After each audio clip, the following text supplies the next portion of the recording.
안녕하세요. 비블릭터 만드는 EA 미션 박인욱이입니다. 저는 다음 세대 청년들이나 청소년부 사역을 할 때 주로 성경의 인물들을 통해서 함께 말씀을 나누는데, 제가 이제 영화를 좋아하다 보니까 그 성경 인물, 그 본문과 주제에 관련된 영화들을 소개하면서 함께 말씀을 나누고 있습니다. 그래서 유튜브 채널을 통해서 비블릭터의 연장선상으로 영상 사역을 준비했습니다. 먼저는 예수님부터 우리가 알아야겠죠. 첫 번째로 예수님에 대해서 알아가는 그런 시간을 갖고, 그리고 시즌 1, 시즌 2 이렇게 준비해서 24명의 성경 인물들이 준비되어 있습니다. 그리고 총 100편의 말씀 묵상이 있으니까 구독을 누르시면 함께 우리가 은혜의 시간들을 나눌 수 있을 것 같습니다. 그 첫 번째 프롤로그로는 예수 그리스도, 그가 오신 이유라는 주제로 우리가 함께 4번에 걸쳐서 은혜를 나누고자 합니다. 예수 그리스도 할 때 헬라어 그리스도라는 명칭은 직책을 이야기하죠. 그리고 그 직책은 구약의 히브리어로 하면 메시아라는 이름입니다. 메시아는 기름 부음 받은 자라는 의미를 담고 있죠. 하나님께서 하나님의 일을 대신 수행하기 위해서 3가지 직책에 기름을 부었다고 합니다.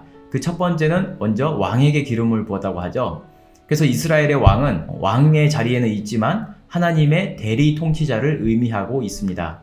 그리고 또한 제사장에게 기름을 부었다고 합니다. 물론 제사장 역시 백성들이 하나님께 예배하는데 백성들을 대표해서 하나님께 나아가는 직분을 수행하고 있습니다. 그리고 선지자에게 기름을 부었다고 합니다. 선지자는 하나님의 말씀을 전해주는 메신저의 역할을 했다고 하죠. 하나님의 백성들에게 하나님의 뜻과 하나님의 말씀을 전해주는데 선지자들이 그 직분을 감당했습니다. 우리 사람이 잘못된 길을 가고 있을 때 하나님의 대리 통치자인 왕, 그리고 제사장, 선지자들을 통해서 하나님의 메시지를 듣고 또 그 메시지에 순종할 때 우리 하나님의 백성들은 하나님과 온전한 관계 안에서 하나님의 보호하심과 인도하심을 받는다는 의미입니다. 성경의 구약의 전체 줄거리는 기름 부음 받은 자, 영원한 통치자, 영원한 구원자를 우리에게 보내주시겠다는 약속의 의미이고, 새로운 약속, 신약이라고 불리는 새로운 약속은 그 메시아가 우리에게 오셨고 우리에게 다시 오시겠다고 하는 또 새로운 약속을 의미하고 있습니다. 그래서 구원자 메시아 그리스도로 오신 예수님에 대해서 우리가 잘 알기 위해서는 당연히 신약 성경의 마태, 마가, 누가, 요한복음, 사복음서라고 불리는 그 책들을 통해서 우리는 그 메시아, 그 예수 그리스도에 대해서 자세하게 알 수 있습니다. 그런데 그 사복음서에는 각각의 재미있는 별명들이 붙어 있습니다. 사복음서의 첫 번째는 마태복음이죠. 마태복음의 별명이 뭔지 아세요? 네, 마태복음의 별명은 사자복음이라고 합니다. 왜 마태복음을 사자복음이라고 이야기하냐면, 마태복음의 저자는 그 독자들, 유대인들을 대상으로 예수님에 대해서 기술을 하였습니다. 그러다 보니까 유대인의 왕으로 오시는 예수님을 중점적으로 기록하였습니다. 그래서 왕으로 오신 예수님, 그 동물의 왕인 사자를 비유한 거죠. 그래서 마태복음의 주제는 왕으로 오신 예수님이라는 뜻에서 사자복음이라는 별명이 붙었습니다. 그리고 두 번째 책은 마가복음이죠. 마가복음의 별명은 송아지복음이라고 합니다. 왜 송아지복음이냐? 왕으로 오신 예수 그리스도와는 대조되는 부분이죠. 하나님의 종으로서 우리를 섬기러 오시는 예수 그리스도, 하나님의 어린 양으로서 우리의 죄를 대신해서 죽으시는 희생제물로 오신 예수 그리스도, 희생 제사를 드릴 때 드렸던 그 황소, 송아지, 그런 의미에서 마가복음, 대속제물로 오신 예수 그리스도, 그래서 마가복음은 송아지복음이라는 별명을 가지고 있습니다. 세 번째 누가복음은 인자복음이라고 합니다. 사람이죠. 인자는 사람의 아들이란 뜻인데, 그것은 예수님은 우리와 똑같은 사람으로 이 땅에 오셨다, 예수님의 인성을 강조하고 있습니다. 누가복음에는 그래서 우리의 삶에 대한, 생활하는 데 필요한 건강에 대한 이야기, 그리고 우리의 어떤 경제적인 이야기, 그래서 누가복음에는 돈에 대한 이야기가 참 많이 나옵니다.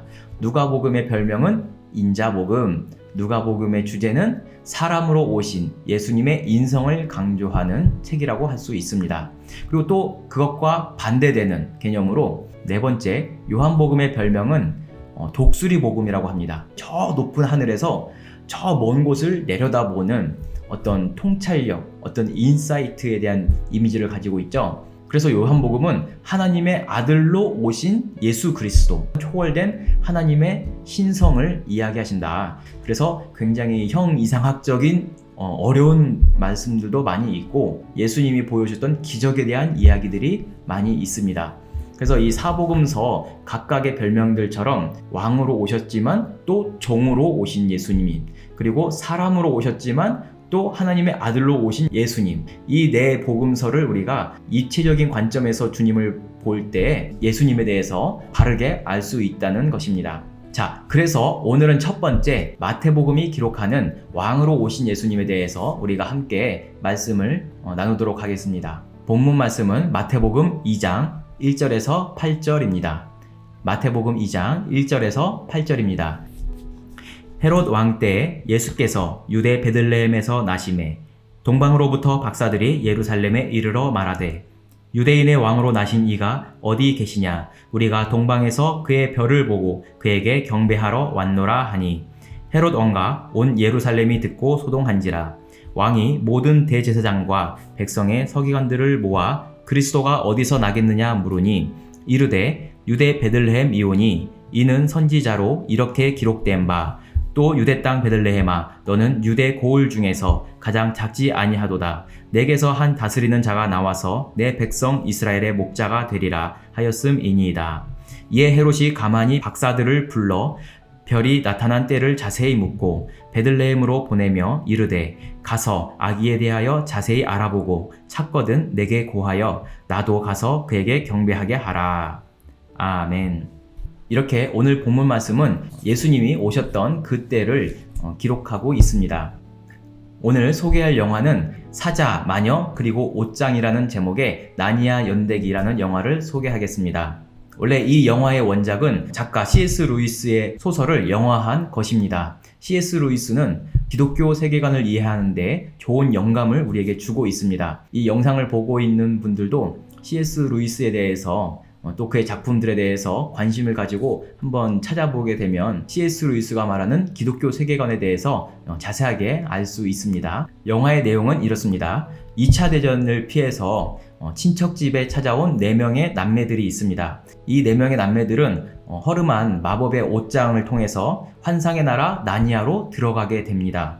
나니아는 근데 마녀의 마법에 의해서 온통 겨울을 보내고 있습니다. 아이들은 위대한 사자왕 아슬란과 함께 위험에 빠진 나니아를 구하기 위해서 불가능한 모험을 시작합니다. 그럴 때 4명의 남매 아이 중에 한 친구가 마녀의 유혹에 빠져서 사자 아슬란을 넘겨주게 되었고 그 아슬란은 위기의 순간을 맞이하게 됩니다. 우리 함께 보도록 하겠습니다.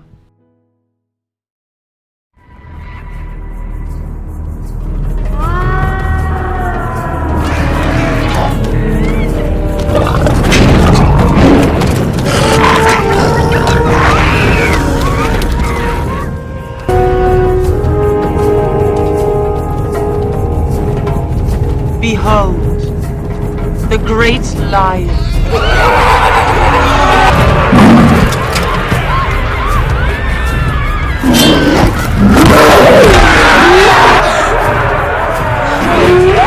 Why doesn't he fight back? Bind him!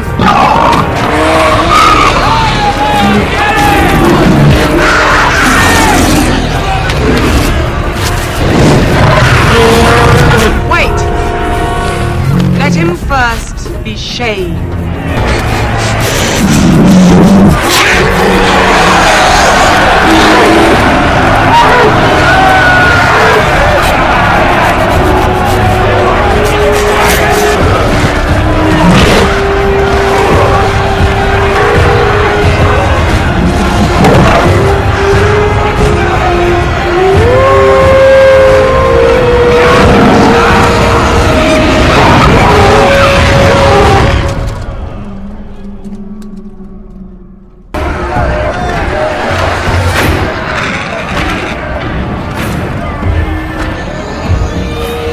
No, Aslan. I'm a little disappointed in you. Did you honestly think by all this that you could save the human traitor? You are giving me your life and saving no one. Huh. So much for love. Tonight, the deep magic will be appeased. But tomorrow, we will take Narnia forever.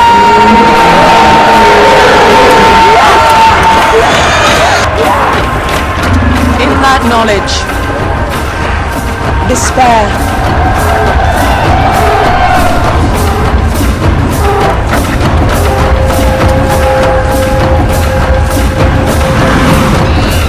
and die!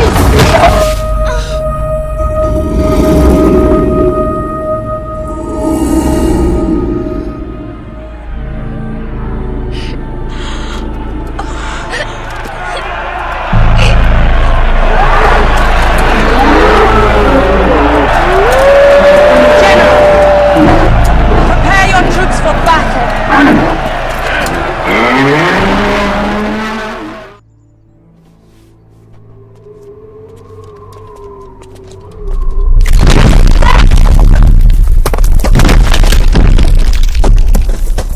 Susan!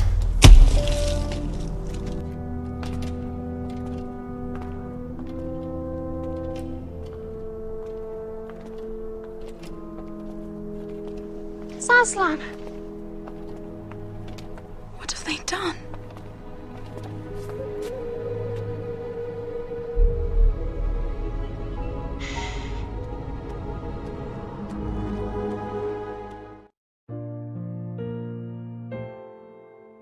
네, 세계관이라고 하는 것은 우리가 세상을 이해하고 또 해석하는 어떠한 프레임을 이야기합니다.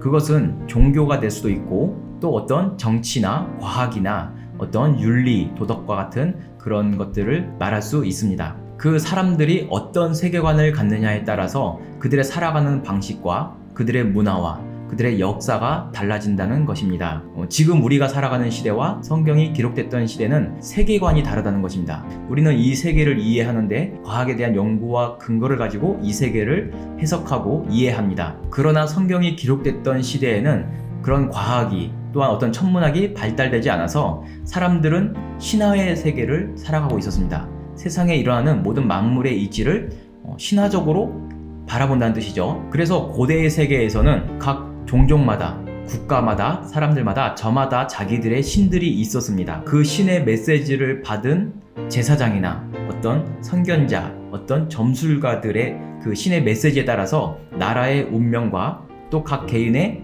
운명이 달라지기도 합니다. 그런 종교적인 것들이 계속해서 발전하다 보니까 사람들은 이제 도시를 이루게 되고 또 국가를 이루게 됩니다.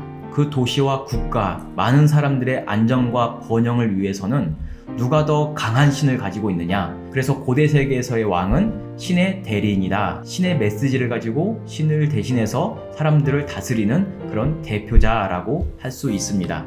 그런 신화의 시대에서 오늘 우리가 말씀을 볼 때 하나님의 백성들이라고 하는 유대인들은 오랜 시간 동안 크고 강한 제국의 압제를 받고 있었습니다. 오늘 본문의 상황에서 현재 유대인들은 대제국 로마의 통치를 받고 있었고 또 로마 황제에게 조공을 바치는 그런 상황에 있었습니다. 그렇게 정치적인 상황에서 유대인들은 대제국 로마의 통치를 받고 있었고 또 유대 지역, 그 팔레스타인 지역은 로마 황제가 권한을 위임한 분봉왕 헤롯 대왕이 팔레스타인 지역의 유대인들을 다스리고 있었습니다. 그 당시의 상황을 좀 더 구체적으로 설명하자고 하면 로마에게서 가장 중요한 건 뭡니까? 정령한 각 나라들이 조용히 분란 일으키지 않고 자기들이 일한 것에 대해서 또 황제에게 세금을 바치는 것, 조공을 바치는 것입니다. 그런데 유대인들은 오랜 시간 동안 이 마태복음이 시작되기 전 로마 황제에게 또 로마 군대에게 가장 격렬하게 저항했던 민족 중에 하나입니다. 그래서 로마의 입장에서 저 유대 지역은 별로 이렇게 얻을 것도 없는 나라이고 군대를 파견하기에는 지리적으로 멀기 때문에 골칫거리에 있는 그런 나라입니다. 그런 작은 그 유대 지역을 분봉왕 헤롯을 세워서 그들에게서 문제가 발생하지 않도록 너가 그들의 마음을 사고 또 그들을 잘 다스리게 해라 라는 것이 그런 어떤 정치적인 상황이 있었습니다. 그렇게 지배국과 피지배국의 관계에서 피지배국은 생산된 것에 세금을 지배국에게 잘 바치면 잘 발전된 문명과 또 강한 군사력을 통해서 그 피지배국을 보호해주는 그런 관계에 있습니다. 자, 그러다 보니까 당시 유대의 종교 지도자들 또한 예전에는 그렇게 로마에 대항하고 거세게 반발했지만 오랜 시간이 지나다 보니까 오히려 로마의 보호와 또 로마의 문화가 굉장히 자신들에게 이득이 되는 거예요. 겉으로는 하나님, 유일신이신 하나님을 잘 섬긴다고 하지만 그 속마음 한편으로는 그런 평화로운 팍스 로마라라는 그 표제에 그런 평화로운 상태가 육체적으로는 더 좋을 수도 있습니다. 현재 로마에 굴복하는 것은 자신들의 영적으로는 신앙적으로는 합당하지 않지만 한편으로는 로마의 보호를 받는 것이 평화롭고 좋다는 것, 그런 양면성을 가지고 있었습니다. 자, 그런 때 오늘 본문에서 동방의 한 박사들이 크고 놀라운 한 별을 관측하게 됩니다. 고대 세계에서 큰 별이 하나 떴다라는 것은 그들의 세계관에서는 놀라운 지도자가 탄생한다, 크고 위대한 왕이 탄생한다라는 그런 징조로 해석했다는 것입니다. 본래 복음이라고 하는 단어는 황제의 위대한 왕의 탄생을 이야기하는데 우리 신약 성경에서 말하는 복음은 로마 황제의 탄생을 이야기하는 것이 아니라 바로 예수 그리스도, 만왕의 왕이신 진정한 왕이신 예수 그리스도의 탄생을 복음이라는 이름으로 가지고 왔습니다. 동방에 멀리서 별을 관측한 그 박사들이 그 별을 따라서 천천히 이렇게 찾아왔는데 바로 유대 지역까지 찾아오게 된 것이고 또 유대 지역을 관할하고 다스리고 있는 헤롯 왕에게 이렇게 찾아온 것이죠. 그랬더니 헤롯 왕이 듣고 포커페이스라고 하죠.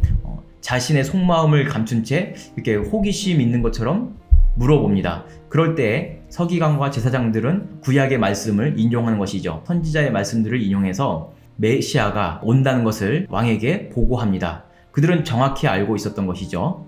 자, 그럴 때 헤롯 왕은 동방 박사들에게 이야기합니다. 그러면 너희가 그 왕을 찾거든 나에게도 알려줘라. 그러면 내가 가서 왕으로 태어난 그 아기에게 너희처럼 경배하러 가겠다라고 이야기를 하는 것입니다. 그러나 헤롯의 속마음은 다릅니다. 만약에 유대인들이 그토록 바라던 그 메시아가 탄생한다고 하면 이 유대인들은 다시 그 메시아를 중심으로 똘똘 뭉치게 될 것이고 다시 한번 그들의 신앙을 회복하자고 로마에 저항할 것입니다. 그러면 큰 반란이 일어나겠죠? 그러면 헤롯 왕에게는 굉장히 불리한 상황입니다. 로마 황제가 너 이 지역을 조용히 잘 다스리고 있어 라고 문제 일으키지 말고 조용히 잘 다스리고 있어. 그래서 헤롯 왕은 유대인들의 환심을 사기 위해서 그들이 바라는 그 성전도 멋있게 크게 지어줬는데 그 메시아가 탄생해서 유대인들이 그 메시아를 중심으로 봉기를 일으키면 헤롯 왕에게는 굉장히 큰 위기가 찾아오는 것입니다. 그래서 헤롯의 속마음에는 그 아기를 찾아내서 해야겠다, 그런 마음을 품고 있는 것입니다. 마태복음을 읽으면서 우리가 생각해야 할 부분이 있습니다. 이 왕으로 오신 예수님의 이 내러티브가 어디서 많이 비슷하지 않습니까? 그 옛날 이스라엘 백성들이 애굽의 노예로 압제받고 있던 상황에서 오랫동안 오겠다고 했던 그들을 구원하겠다고 했던 하나님의 말씀, 하나님께서 모세를 통해서 이스라엘 백성들을 구원하시고 이제까지 애굽의 신들과 애굽의 왕들 밑에서 노예 생활했던 이스라엘 백성들에게 모세를 통해서 하나님이 창세기를 이야기하시는 거죠. 이스라엘 백성들이 창세기를 읽을 때 등장하는 게 뭐예요? 애굽의 신들, 또 이방의 신들은 이러이러하지만 너희 이스라엘의 하나님은 이런 분이다 라고 설명하는 것이 창세기라는 책입니다. 그래서 애굽의 신들, 세상의 모든 신들의 공통점이 뭡니까? 신의 집을 짓기 위해서, 어떤 신전을 짓기 위해서 사람들은 노동을 하는 것이죠. 애굽의 노예 생활했던 이스라엘 백성들의 신에 대한 이해였습니다. 그러나 창세기를 읽어보니까 사람이 신의 집을 짓는 것이 아니라 신이, 그 하나님이 사람들을 위해서 사람의 집을 지어주는 것, 곧 우주와 이 지구를 지어주신 것, 그 이야기가 등장하면서 다른 이방의 신과 우리 하나님은 다르시구나 라는 것을 알 수 있었죠. 자, 마태복음이 가지는 의미는 또 뭡니까?